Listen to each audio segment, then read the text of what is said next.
Assalamualaikum warahmatullahi wabarakatuh. Waalaikumsalam warahmatullahi wabarakatuh. Waalaikumsalam warahmatullahi wabarakatuh. Oke, selamat siang Bapak, selamat siang juga teman-teman semua. Terima kasih sudah meluangkan waktunya untuk berbincang di sini, Pak.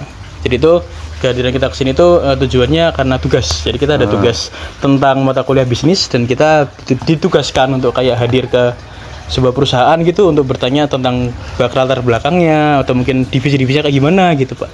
Nah, mungkin untuk selanjutnya kita bakal memberikan sedikit pertanyaan gitu buat Bapak mengenai perusahaan yang Bapak kelola gitu ya, Pak ya.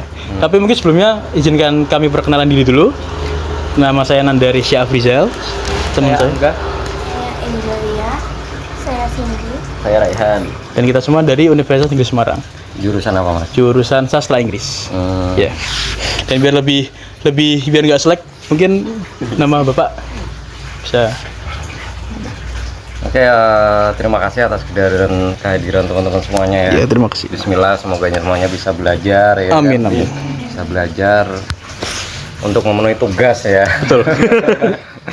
Jadi perkenalkan saya Umar. Saya direktur dari PT Jagat Sima Perkasa. Sebut direktur ya, oke. Terima kasih Mas Umar sudah meluangkan waktunya di sini. Dan mungkin jika Mas Umar berkenan, apakah kita boleh memulai, Bang? Boleh, silakan. Boleh, silakan. Oke, terima kasih. Mungkin saya akan masuk ke pertanyaan pertama. Pertanyaan pertama itu mungkin mengenai perusahaan ya, Pak ya, Pak Umar. Jadi saya ingin bertanya tentang ini, Pak. Perusahaan yang Bapak Umar kelola tuh apa sih? Mungkin kita bisa, teman-teman yang lagi nonton atau teman-teman di sini tuh bisa Mas Umar kasih tahu tentang mungkin nama perusahaannya, atau mungkin kayak mungkin yang biar kita semua tahu tuh alamatnya di mana, biar kita bisa tahu di mana, atau mungkin kayak mungkin apa nama CEO-nya atau mungkin nama direktur kita sudah tahu ya tadi Mas Umar ya. Jadi mungkin kayak ya simpel dulu deh, namanya dulu deh, dan mungkin alamatnya gitu, silakan. Ini bukan mungkin ya, ini pasti gitu. Pasti. Iya. Jadi kita sebenarnya tuh PT kita namanya PT Jagat Sima Perkasa ya. Jadi alamatnya di sini di Mangunsari Gunung Pati. Kita berdiri tahun 2023. Kalau PT sih kita udah dirikan rumahnya dulu tuh di tahun 2022.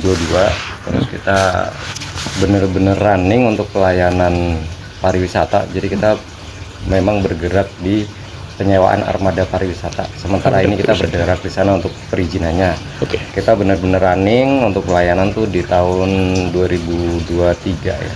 Jadi rumah udah kita bikin dulu, terus baru deh alat kerja mulai kita munculin, mulai kita lahirin itu ya di 2023 gitu. Terima kasih. Mungkin untuk pertanyaan selanjutnya bakal ditanyakan oleh teman saya ya. Silakan. Saya Angelia, jadi saya mau tanya nih Pak, ada nggak sih kayak hal yang paling mencerminkan dari budaya kerja di perusahaan Bapaknya ini?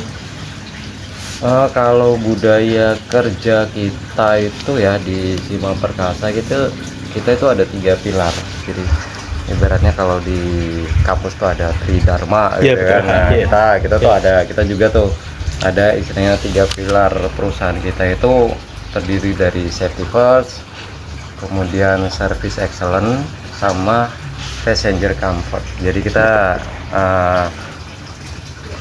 kita bergerak, SOP kita berdasarkan 3 hal tersebut.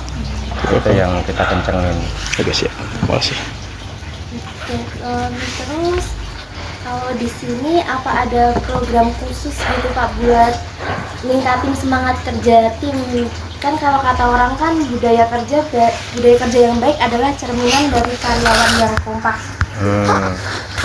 Ya kalau kita sih paling ini ya, kebetulan saya dulu juga lebih ke ini ya, jadi saya juga bekerja di bidang untuk peningkatan SDM ya.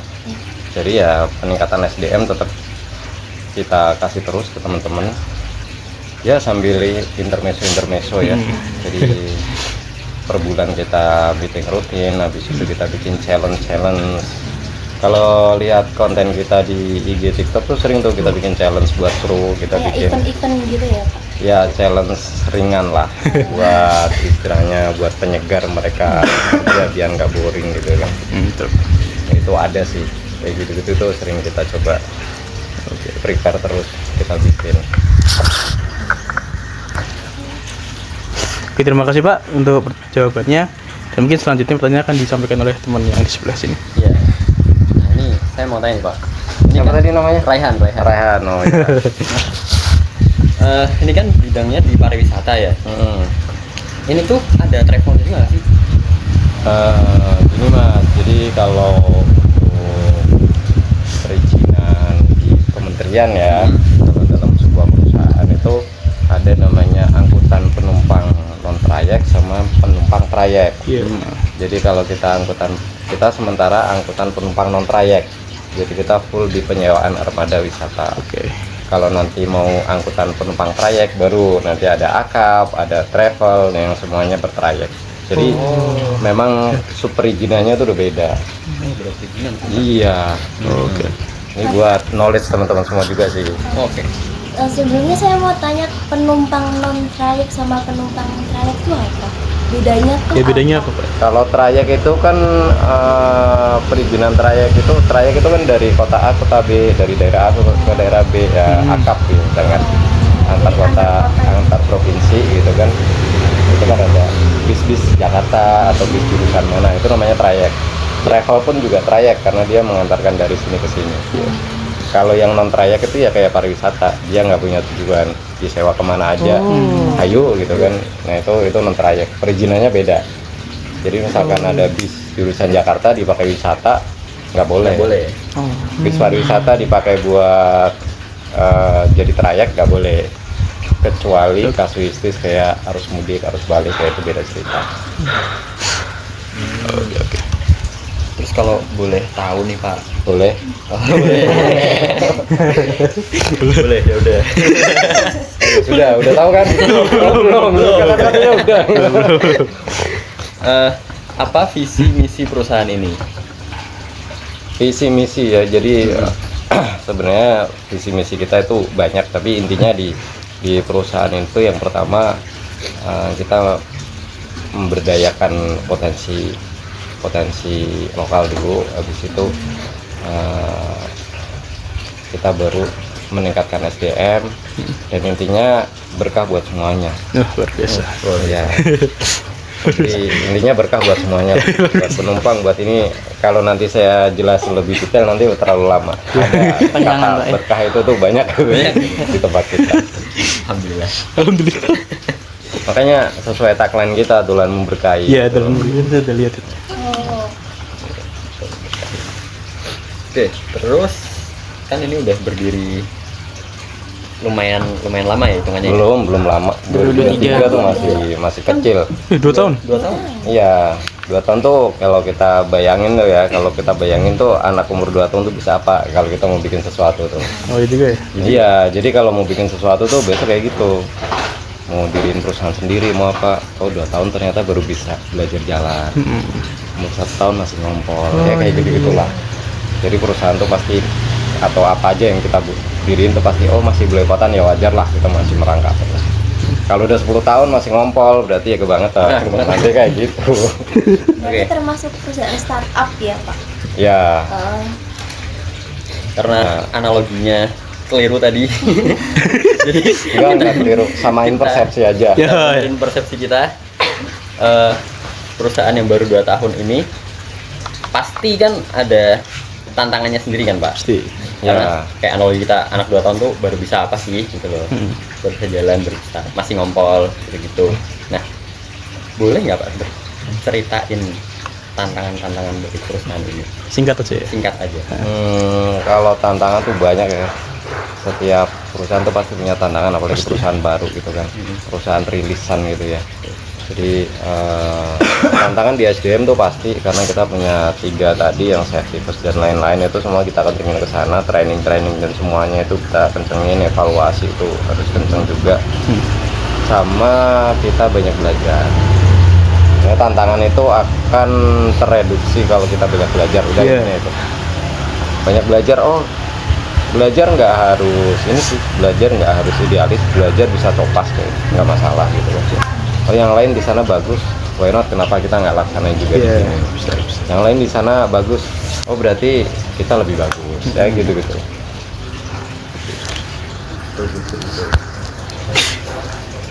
Sudah Mas Rian? Ya, Oke. cukup buat saya. Mungkin pertanyaan selanjutnya bakal diserahkan ke Mas Andrea. Oke, jadi Pak, saya jujur aja sedikit tertarik ya Pak di bidang pariwisata ini. Jadi itu kan Pak, saya mau nanya nih Pak, kalau di bidang pariwisata tuh khususnya di perusahaan Bapak tuh ada divisi apa aja sih Pak? Terus kalau boleh tahu nih, kayak tiap-tiap divisi tuh fokusnya kemana gitu, job desk-nya apa gitu Pak? Kalau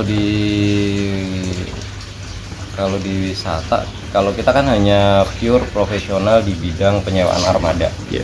Jadi kita nggak di tour leader, nggak di hire untuk lokasi, hire untuk project dan semuanya kita nggak. Kita hanya pure penyewaan armada, sehingga divisinya ya hanya untuk armada aja.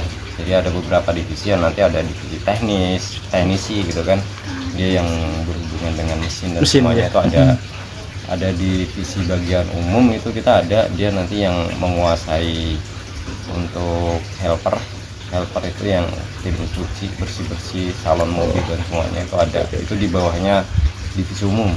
Pos perlengkapan, bantal, selimut itu nanti di bawahnya, seragam teman-teman di lapangan dan semua itu di bawah divisi umum. Ada lagi nanti kapten itu yang membawai para driver sama co-driver, plus perekrutan SDM itu di kapten. Itu divisi yang di bawah saya. Kalau yang di office nanti ada admin gitu aja. Kalau market sementara saya pegang sendiri sama karena saya masih suka berjualan gitu kan. Jadi saya masih pegang di sisi marketnya. Nah, terus Pak, kalau misalnya pembagian staffnya deh Pak, kan itu tadi kayak ada yang teknisi, terus ada juga yang di office tuh, pembagiannya merata kah Pak? Atau kayak mungkin yang di teknisi lebih banyak, di office lebih sedikit gitu Pak? Ya enggak lah, kan sesuai ini ya, sesuai ini aja, sesuai beban kerjaannya. Oh, sebelum kerjaan. Kalau teknisi paling cuma satu orang yang nanti dia cukup mengordinir dengan pihak-pihak ketiga yang biasa jadi rekanan gitu. Menjadwalkan unit ini kapan harus servis, nggak boleh dijual sama tim market. Kalau yang divisi umum dia punya beberapa staff di bawahnya, tim cuci ada berapa orang, tim jaga malam ada berapa, tim laundry ada berapa, kayak gitu. Nanti udah disesuaikan. Kalau admin kita cukup satu orang. Karena kita udah pakai aplikasi juga. Berarti Pak, kalau boleh tahu nih, total staffnya yang sekarang di perusahaan Bapak ini ada berapa Pak? 29. 29. Semua karyawan kita 29. 29. Sudah termasuk driver dan co-driver. Ya, 29. Total armada 11. 11 armada, 29 karyawan. Iya. Oke. Silakan Mas. Sudah. Oh, sudah. Oke. Oke, terima kasih Mas Angga atas pertanyaannya. Selanjutnya saya serahkan ke yang terakhir, Mbak Cindy. Pertanyaan terakhir nih Pak, kita kan udah tahu semua divisi yang ada di PT ini, ada divisi umum, helper, terus kapten, admin, market dan lain-lain. Kita pengen tahu nih Pak, apa aja tantangan sama inovasi dari masing-masing divisi tersebut? Inovasi dari masing-masing divisi sih ada sih ya. Kalau divisi teknisi nanti dia lebih konsen ke teknik audio juga. Jadi dia bisa riset juga di audio yang standar gimana sih. Akhirnya kita muncul tuh kemarin di bis kita Movie in the Bus. Akhirnya kita bikin. Akhirnya udah di bis itu ada Netflix-nya lah gitu. Mantap. Boleh. Standar soundnya udah pakai Dolby 4K, Dolby gitu kan. Kita tampilin aja di situ. Kalau Naik bis nggak huruf ya? kalau di bagian umum mereka kemarin ya ada apa ini kayaknya bantal selimut, kalau kayak naik kereta gimana gitu kan. Ya udah akhirnya kita packing tuh satu-satu, bantal satu, selimut satu di packing, di labelin Sima Perkasa. Akhirnya benar-benar higienis gitu. Jadi penumpang tuh lihat nggak bantal nggak disampirin aja di jok biasanya kan, di sisi di samping kita nggak, udah higienis satu-satu. Jadi user memang tahu itu sekali pakai kita langsung laundry gitu. Banyak sih nanti inovasi itu kan berdasarkan evaluasi sama permintaan pasar. Iya. Sama angan-angan pasar kayak gini, ya udah coba deh kita wujudin. Berdasarkan hasil di lapangan juga gitu Pak ya? Ya semuanya riset dari lapangan. Kita nggak bisa nggak riset kalau nggak ke lapangan ya. Iya. Betul. Tapi pernah ada kejadian nggak sih Pak, kayak kan ada fasilitas dapat guling sama selimut itu, terus Bantal selimut nggak ada iya gulingnya. terus hilang gitu karena dibawa penumpang atau gimana gitu. Banyak gitu Kak. Iya. Ya sering lah, sering tapi nggak sering banget. Jadi bantal selimut itu hilang kadang, karena apalagi kita dibungkus satu-satu ya, jadi dikira penumpang, kadang ini Souvenir. souvenir. Tapi cuman nanti dari kru kan SOP-nya setelah turun bongkar penumpang, kita akan hitung properti yang kita sediakan dan panitia yang bertanggung jawab nggak boleh pulang dulu. Jadi kita hitung, Pak ini ada ini. Dari Memang kita udah dijelasin di sama awal. nanti panitianya yang ganti rugi. Iya, ganti rugi. Nanti kan ada di ibaratnya kita ada surat pesanan. Di situ ada klausul. Jika ini. Penggantiannya nominal sekian. Itu ada.